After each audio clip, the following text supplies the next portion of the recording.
jauh sebelum ada, bahkan sebelum Pak Presiden mengumumkan ada 2 kasus ya COVID pertama itu kan kita udah mulai melakukan banyak aksi. Munculnya pertama adalah ketika kita berusaha untuk mendapatkan reagen ya untuk pengetesan COVID dengan PCR.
Halo pembaca, subscriber Harian Surya Tribun Jatim Network.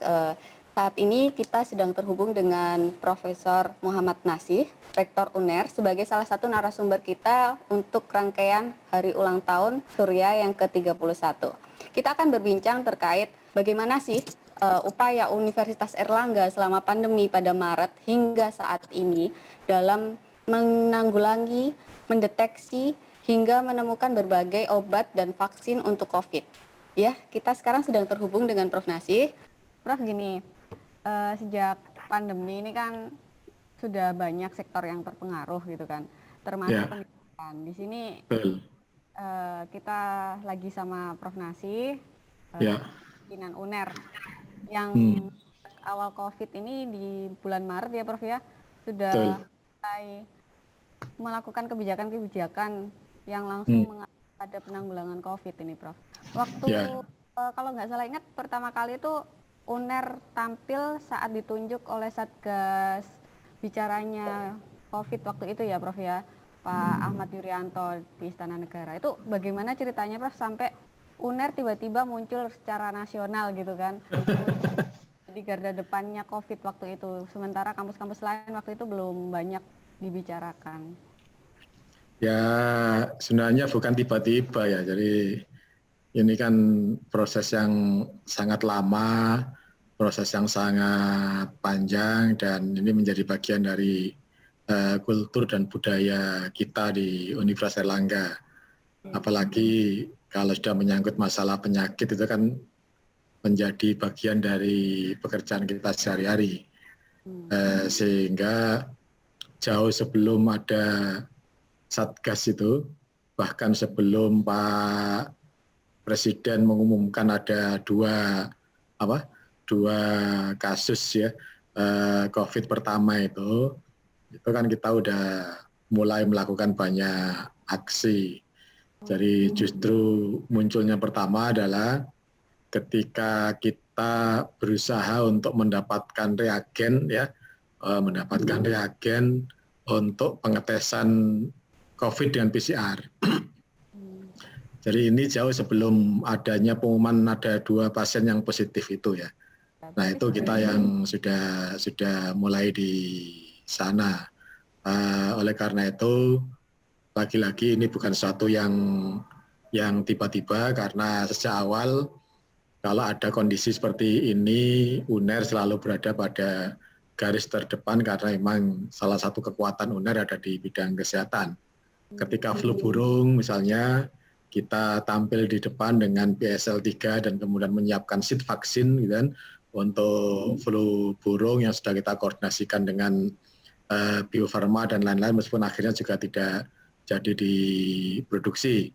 Sebelumnya ketika antraks kita juga terlibat jauh dalam proses penelitian dan riset, termasuk dalamnya adalah pengetesan dengan kita melakukan banyak pencarian data dan pasien di bandara dan dan seterusnya, sehingga sebenarnya ini hal yang otomatis saja kalau bagi kami di Universitas Airlangga. Jadi ini awal mulanya, Pak.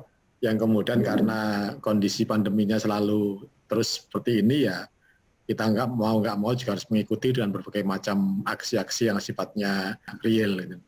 Jadi itu yang kita lakukan berkaitan dengan tahap-tahap awal ketika kita mengikuti pandemi ini. Tahap awal kan kita dulu kan bingung, gitu kan, bukan bingung dalam arti apa, gitu kan. Di Cina sudah banyak kasus yang terjadi, di beberapa daerah banyak kasus yang bukan daerah, negara banyak kasus yang terjadi. Tapi ini kok aneh, gitu kan, di Indonesia belum pernah diumumkan dan belum ketemu, gitu kan. Apa benar karena memang di Indonesia itu nggak ada waktu itu ya? Apa benar yang disampaikan oleh Pak Menteri Terawan bahwa doa-doa kita itu bisa mencegah ya, bisa mencegah hadirnya virus, gitu kan? Nah, makanya kemudian kita tampil di depan, kita mengumumkan pada media bahwa kita punya reagen, kita punya kit, gitu kan, yang bisa digunakan untuk ngetes, dan kita kerjasama dengan Kobe University untuk menghasilkan itu, karena di Jepang juga sudah dipakai ya, reagen atau kit ini. Nah, kebetulan UNER pada saat itu termasuk perguruan tinggi yang atau laboratoriumnya yang mempunyai BSL 3, dan kita juga punya laboratorium BSL 2, dan kita juga punya PCR yang jumlahnya bukan hanya satu kalau di UNER, sehingga ya klop lah, ada reagennya, ada PCR-nya, ada laboratoriumnya, sehingga kita punya fasilitas yang cukup untuk bisa melakukan itu. Jadi itu waktu di situ, sehingga kita harus memberikan pada masyarakat, kalau memang tidak ada kita akan umumkan bahwa di Indonesia memang belum ada. Kalau memang ada ya kita akan sampaikan bahwa di Indonesia ada, dan itu harus kita mulai dari pengetesan itu untuk memastikan bahwa COVID memang belum masuk ke Indonesia. Jadi itu di saat-saat awalnya. Saat sudah mulai merebak, UNER sebagai salah satu rumah sakit rujukan ya Prof ya di Jawa. Oh iya, jadi ketika itu kemudian ya sudah, karena kita sudah punya reagen, waktu itu kan ya dua ya yang punya, yang pertama adalah di UNER, dan yang kedua berikutnya adalah di Ekman ya, yang punya BSL 3 itu. Artinya kalau hanya ngetes toh, nanti kalau kemudian ketemu terus dirawat di mana, kan pasti kita harus menyediakan juga. Kan nggak mungkin ketika ketahuan bahwa pasien itu positif kemudian silakan pulang aja, gitu kan. Oleh karena itu kemudian ya kita mau nggak mau juga harus terlibat dalam proses penanganan itu. Sehingga di awal-awal kita memunculkan UNER sebagai pusat pengetesan dan sekaligus sebagai penanganan. Bahkan kita juga kerjasama dengan Pemprov untuk membuka tenda di depan itu untuk Satgas COVID atau crisis center itu ya. Waktu itu, sehingga kesannya memang agak-agak serem dikit gitu di UNER, dan ini kemudian berlanjut sampai dengan saat ini. Kita ngetes tiap hari 100 orang, kemudian 100 orang, ketika di tempat yang lain belum bisa ngetes. Dan alhamdulillah kan sekarang hampir semua daerah sudah punya PCR, sudah punya reagen, meskipun kualitasnya bermacam-macam, sehingga mungkin yang dilakukan di UNER tidak sebanyak di awal-awal. Jadi ini proses awalnya. Setelah penanganan ini UNER terus-terusan bahkan menambah fasilitas sampai wah banget kan Prof, dari gedung yang cuma asalnya perawatannya satu lantai kemudian bertambah menjadi satu gedung penuh untuk COVID ini kan dalam waktu singkat juga ya. Ya betul. Dibantu BIN juga untuk riset tambahan, itu seperti apa ceritanya sampai BIN ikut tergabung ini? Ya kan kita tahu ya bahwa ketika kita harus menangani sedemikian banyak pasien, karena yang positif juga ternyata pada waktu itu kan ngumpulnya emang di UNER ya. Ketika rumah sakit haji belum disiapkan, ketika Indrapura juga belum ada, Dr. Stomo juga belum bergerak, dan bahkan istilahnya ya masih agak takut-takut lah gitu kan. Sementara tempat ngetesnya di UNER, di rumah sakit UNER itu. Nah mau nggak mau karena kebutuhan, kita kemudian koordinasi dengan berbagai macam pihak, harus ada sebuah pelayanan yang khusus bisa menangani COVID ini. Nah, itu yang kita pikirkan. Bahkan pada saat yang kurang lebih bersamaan ada permintaan sebenarnya gitu kan dari kawan-kawan di ID gitu kan, agar rumah sakit UNER itu bukan hanya sisi timur yang di RSKI untuk semua dijadikan sebagai rumah sakit COVID. Tapi tentu kita menolak karena kita beranggapan mungkin COVID ini nggak lama. Kalau nggak lama, kemudian semua sudah disulap menjadi COVID, terus untuk apa? Akhirnya kemudian dalam perbincangan kita ikhlaskan untuk RSKI itu dikembangkan. Dari sana partisipasi semua via, termasuk kawan-kawan dari Pemprov, Bu Gubernur, Pak Sekda mensupport penuh untuk menjadikan RSKI itu sebagai pusat rujukan untuk penanganan COVID ini, sehingga kita punya fasilitas sampai dengan 100 lebih saat ini, gitu kan. Dari yang dulunya mungkin hanya belasan, gitu kan, digunakan untuk HIV dan lain-lain waktu itu. Nah, sekarang semua lantai sudah kita siapkan dengan ruang isolasi yang ada ventilator dan seterusnya, semua jadi lengkap karena tadi kita ingin penanganan COVID itu tidak dicampur dengan pasien yang lain. Jadi dan alhamdulillah dengan posisi seperti ini ya kita bisa membantu banyak via di lain-lain, meskipun juga ada cerita-cerita yang agak lucu-lucu gimana lah gitu kan. Ini rumah sakit UNER ini kok nerima dari luar Surabaya, nah gitu kan. Nggak mungkin kita menolak pasien gitu kan. Ya kalau sudah ke sini udah ada pakai ambulan masuk ke UGD, kemudian diperiksa ada COVID ya harus ditangani, masa disuruh pulang ke daerah masing-masing gitu kan. Tapi jumlahnya nggak banyak ya, kita hanya nggak sampai 15% untuk yang berasal dari luar. Kemudian dari hasil BIN ini UNER mulai merambah atau sebelum ada bantuan dari BIN, UNER juga memang sudah melakukan riset untuk vaksinnya, Prof? Jadi kalau sebelum BIN sebenarnya udah ada ya, jadi kita udah punya rancangan untuk riset vaksin, untuk riset banyak hal, karena LPT kita, Lembaga Penyakit Tropis atau Tropical Disease Research Center ini memang sejak dulu berkecimpung di sana. Bahkan kawan-kawan yang dari KUPI University juga setiap hari bergelut dengan virus-virus ini. Kan. Sepanjang riset itu punya makna bagi pemecahan persoalan bangsa ya kita lakukan. Jadi BIN datang karena tahu bahwa kita punya fasilitas yang cukup, kita punya BSL 3 itu yang waktu itu belum banyak yang punya ya. Sekarang kalau di daerah-daerah kan bukan BSL 3, itu masih di BSL 2 ya untuk proses pengetesan dan lain-lain itu. Nah, karena kita punya BSL 3, maka kemudian dianggap cukup aman untuk bisa melakukan banyak riset berkaitan dengan vaksin. Sehingga kawan-kawan menawarkan untuk ada penelitian pembuatan vaksin, ya kita terima.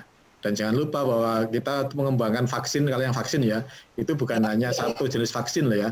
Jadi ada vaksin yang dengan merah putih itu, nanti sebentar lagi kita juga akan merilis vaksin yang dalam bentuk oral, dalam bentuk tablet gitu kan. Fokus COVID vaksin. Oh ya karena penyakitnya emang sekarang lagi di soal COVID ya. Jadi paling enggak di UNER ini dikembangkan 3 jenis vaksin untuk vaksinnya. Untuk obatnya juga kita bergerak yang kita katakan sebagai 5 senyawa itu, yang kemudian sekarang alhamdulillah 1 berlanjut kan dengan UNER 3-nya. Mudah-mudahan dalam bulan-bulan ini kita bisa uji klinis juga ke manusia ya untuk obat barunya, dan tentu kombinasi obat juga berjalan sebagaimana sudah diketahui, sehingga sebenarnya kita bergerak hampir di semua lini. Untuk yang sifatnya imunomodulator dengan menggunakan herbal dan lain-lain kita juga berjalan terus, jadi semua berjalan dan semua kita lakukan di Universitas Airlangga. Berapa tim dilibatkan ini? Oh banyak lah. Jadi kita punya banyak tim yang kemudian bergabung dengan kelompok-kelompok yang lain juga kan. Ada tim yang tadi nangani di yang dengan kawan-kawan BIN, kita paling tidak di sana ada 3 tim ya. Yang pertama adalah timnya Bu Nyoman yang fokus pada senyawa obat dan kemudian pengembangan whole genome-nya, termasuk pengembangan vaksin kalau tindak lanjutnya. Kemudian kelompoknya Bu Purwati gitu kan, kelompoknya Bu Purwati dengan kombinasi obatnya, itu juga ada tim sendiri, kemudian ada tim vaksin. Tim vaksin juga kita pilah menjadi banyak kelompok lagi untuk tim vaksin yang terlibat dalam proses merah putih ya, vaksin merah putih, Bu Nyoman terlibat, kemudian ada vaksin yang terlibat dengan kawan-kawan di Inggris dengan Pak Delvac dan lain-lain kita juga terlibat. Kemudian timnya Bu Inge yang sekarang ini juga sedang terlibat dalam proses untuk riset vaksin dengan Dr. Satria ya untuk yang vaksin oral itu. Kemudian kawan-kawan dengan COVID juga sekarang terlibat proses untuk pengujian reagen. Jadi sekarang kita juga sedang melakukan pengujian reagen Pak yang bisa memperpendek nanti untuk proses PCR-nya gitu kan. Belum bisa menggantikan swab-nya, tapi untuk PCR-nya nampaknya akan bisa lebih diperpendek dan mudah-mudahan tanggal 10 November itu nanti kita akan bisa launching reagen yang bisa memperpendek proses sehingga 1-2 jam udah bisa ditemui hasilnya. Nah itu juga ada tim yang tergerak atau bergerak di sana. Kalau selama ini kan banyak yang nunggu sampai berhari-hari gitu untuk hasil. Ya. Ini. Sudah ada hasil output untuk jurnal ilmiahnya atau sedang proses ini, Prof? Sedang proses. Kita sedang cek-cek lagi gimana perbaikan-perbaikan yang diperlukan untuk jurnal ilmiahnya. Dan mudah-mudahan lagi-lagi kita berharap 10 November akan menjadi momen yang indah untuk Surya dan juga tentu untuk Airlangga lah gitu kan.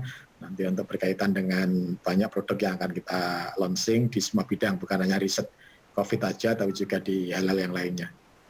Ini berarti COVID ini indeks Scopusnya punya UNER bisa langsung melejit ini, Prof? Enggak, jadi sebenarnya bukan hanya karena COVID ya, tapi ditambah dengan COVID memang target kita menjadi lebih mudah tercapai dan paling enggak nanti sitasinya akan bisa meningkat lagi, tapi tentu untuk sitasi bukan sekarang. Alhamdulillah dalam beberapa hari kemarin kita untuk Scopusnya ya, kita sudah bisa berada pada posisi yang ke-6 mendahului kalau kita berbicara kawan yang lain Undip gitu kan, masih sedikit di bawahnya ITS.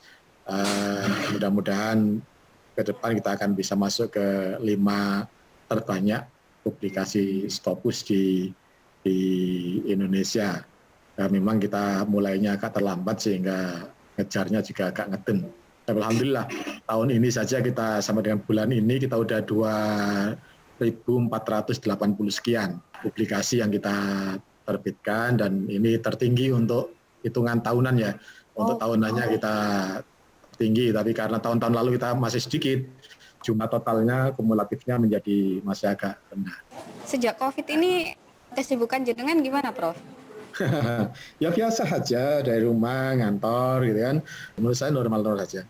Yang berbeda yang satu aja, kalau dulu harus pergi ke mana-mana, nah sekarang tidak banyak pergi-pergi, tapi aktivitas tetap, apalagi teman-teman tahu, mulai awal kita udah terlibat di SNMPTN, kemudian SBMPTN, kemudian pemilihan rektor, gitu kan, kemudian wakil rektor, kemudian dekan, wakil dekan itu kan mengharuskan kita tetap berada dalam posisi bagus untuk menjalankan aktivitas. Jadi nggak mungkin itu dilakukan di remote dari kamar terus ya, mungkin, jadi ya tetap kantor lah. Kan. Saya ketemu jenengan. Nah, iya, makanya. Ya. Dengan intensitas bertemu dengan kolega, mungkin juga ada pertemuan-pertemuan terkait COVID ini. Keluarga gimana responnya, Prof? Saat pulang ke rumah apa lebih parno? Gitu? Ya biasa di rumah kan intinya kalau kita kan kalau dulu biasanya ini guyonan itu aja. Mandinya di jama gitu kan. Nah, sekarang lebih sering mandi gitu aja. Jadi sehingga prosesnya bisa lebih bersih, semua lebih nyaman, lebih aman gitu kan. Kemudian di rumah apa ya lebih banyak lagi hand sanitizer, ada masker, ada apa kita siapkan semua. Tapi untuk yang berkaitan dengan keluarga nampaknya ya normal-normal saja gitu. Karena sejak awal nyonya juga ada di rumah gitu kan, dan anak-anak juga sekarang udah selesai kuliahnya pada saat yang bersamaan sehingga juga bisa ada di rumah. Kemudian yang kecil juga ini yang masih agak masalah karena harus belajar dari rumah padahal udah semester 7 gitu kan, sehingga tapi ya kesibukan masing-masing. Jadi anak-anak ya belajar biasa, apalagi kalau anak-anak kan ya udah dipegangi HP udah selesai lah gitu kan, mereka dengan kesibukan masing-masing. Tapi alhamdulillah kita jadi lebih ya dengan keluarga juga pasti lebih baik karena paling enggak terutama di bulan-bulan kemarin gitu kan, biasanya pulang setelah Isya gitu kan. Nah sekarang kan pulangnya bisa sebelum maghrib udah pulang, bisa jamaah untuk maghrib, Isya kemudian subuh sekaligus gitu kan, malah lebih bagus gitu kan untuk yang dengan keluarga ya. Berkualitas ya Pak ya. Iya betul. Terus kalau selain riset ini, saya melihat pusat pengelolaan dana sosial UNER ini juga bergerak untuk membantu banyak pihak ini, bukan cuma UNER ini. Itu pripun? Ya kan tadi ya, jadi kan yang pertama perguruan tinggi di Indonesia itu punya tridharma. Kan? Yang pertama pendidikan juga alhamdulillah kita berjalan dengan luar biasa, kita menggunakan blended learning atau hybrid learning gitu kan, sehingga kawan-kawan yang harus tetap datang ya datang untuk beberapa laboratorium tertentu, sementara yang lainnya pakai online. 1 semester sudah kita lampaui dan alhamdulillah nggak ada persoalan yang berarti meskipun tidak ada kontak fisik atau apapun dengan kawan-kawan yang lain. Beberapa kali ujian baik UTS maupun UAS juga sudah kita langsungkan, ujian-ujian disertasi dan termasuk skripsi juga bisa kita langsungkan secara hybrid. Mereka-mereka yang perlu datang ya tetap aja datang, nggak masalah. Mereka-mereka yang harus ujian dengan online ya kita ujian dengan online, sehingga proses pendidikan juga alhamdulillah selama ini berjalan dengan lancar dengan support teknologi yang kita juga investasi cukup banyak di sana. Termasuk di dalamnya kita juga ngasih kawan-kawan yang bidik misi di awal sebelum pemerintah mengumumkan ya adanya bantuan kuota itu, UNER juga di awal sudah memberikan bantuan kawan-kawan bidik misi dan mereka-mereka yang tidak mampu membeli kuota ya kita kasih. Kemudian di riset tadi kami sudah jelaskan panjang lebar, kita juga harus bergerak di sana. Nah yang ketiga ini pengabdian masyarakat, kita juga harus ikut turut bergerak di dalam pengabdian masyarakat dan khususnya sekarang kan sedang pandemi ya, mau nggak mau ya kita harus juga terlibat sehingga semua sivitas akademika terlibat sesuai dengan kemampuannya masing-masing.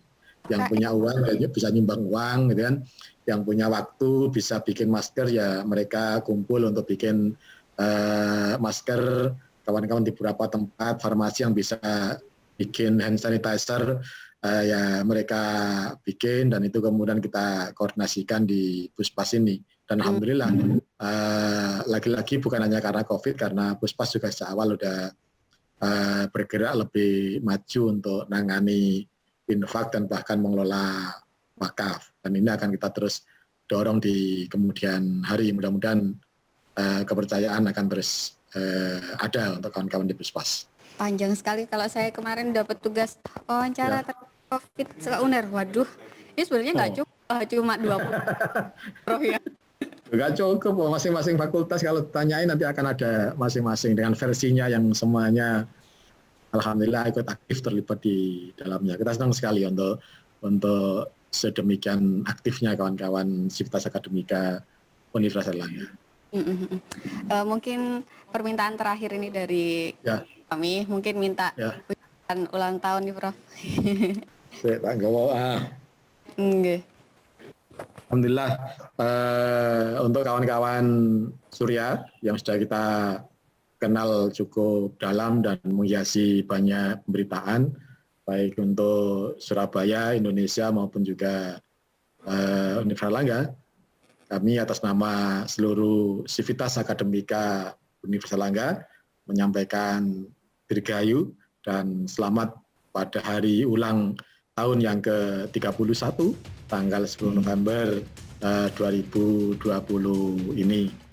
Terus bersama-sama dengan kita semuanya memberikan informasi-informasi yang mencerdaskan sesuai dengan fungsi dan misi kita masing-masing.